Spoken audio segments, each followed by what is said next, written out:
But the role of the judiciary as defined in the 1999 Constitution and other governing acts and laws is very central to the survival of the country because it is the arm of government that wields the power of judicial review over the discharge of legislative functions and the exercise of executive powers.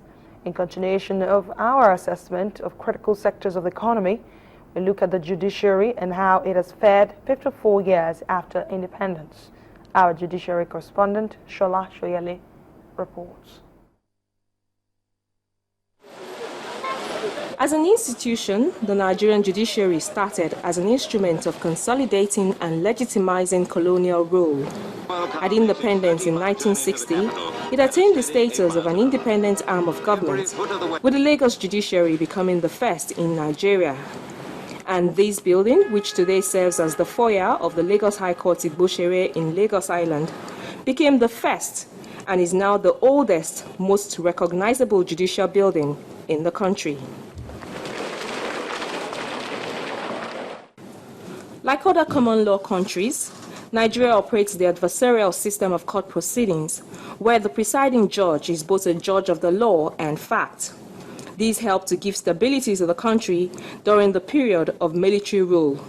Even though the judiciary at the time was to a large extent undermined by the military tribunals, the ouster clauses, intimidation of judges, and underfunding.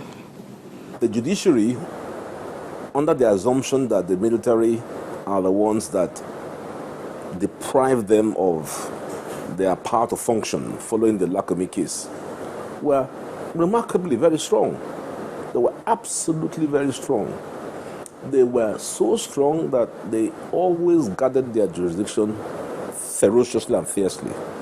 The return of democratic rule in 1999 also brought with it a lot of vibrancy and courage. The courts were called on to decide several cases and even give landmark decisions. There have been a lot of major judgments. Judgment on the National Bank, a judgment on the later corporate matters, judgment on election petitions. And before I became Attorney General, I handled the election petition case of Awolowo and Shagari, which in my judgment was one of the greatest election petitions or litigations in those eras.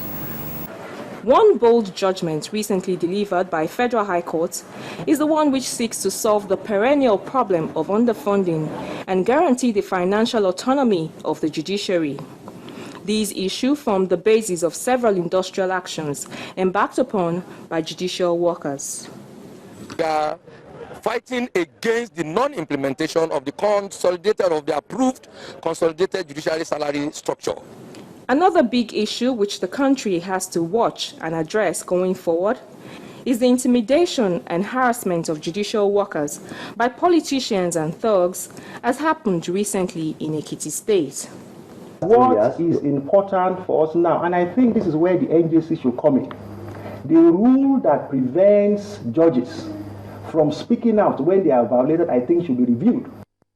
Though several reforms have been introduced to improve the judicial system, there's still a lot to be done to tackle the issues of corruption among the bench and the bar, the elimination of technical and unnecessary delays in the court system, and a reduction of the high cost of litigation. Many Nigerians believe that the National Judicial Council, NJC, needs to partner with other stakeholders so that, like this symbol of justice behind me, Nigerians can have a judicial system that is free from external manipulation, one that dispenses justice without fear or favor. Shola Shoyele, Channels Television News.